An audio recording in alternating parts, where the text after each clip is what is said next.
Watching these students this year, there's been incredible engagement, which is fantastic, especially for all the years that we have offered it. It just seems that students are more excited to just figure out what this is and what they can do and play around with. There was a exhibit just over at the Nova Nordis exhibit where students were using what looked like a salad spinner, and they had all these beads and they were just hitting it so hard, but they were learning about how they can separate different sides of beads out, and it was just really neat to see them engage and loving how this was happening.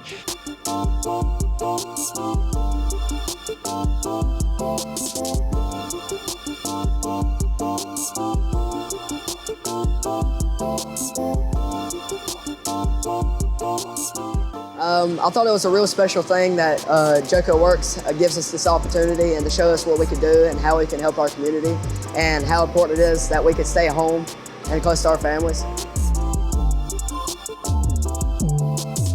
There's been a lot of jobs, like friendly people coming up to me and asking me if I would like to take a look at their business.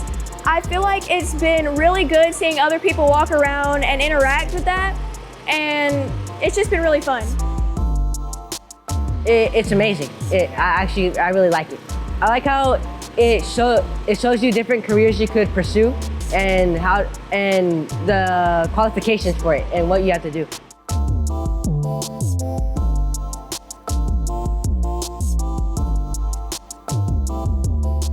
And we have seen trends of the impacts of this 8th grade event years later having an effect on our post-secondary placement.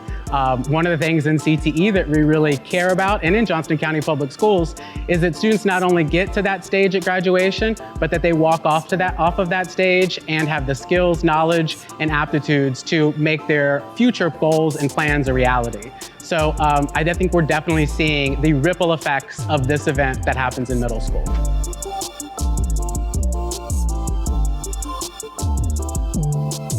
I think it's a really good experience for people that don't know what they want to do and for people that do also, because it lets you explore more of what you think you're gonna like and things you might not have thought you would have liked at all, but you figure out more about and you eventually like.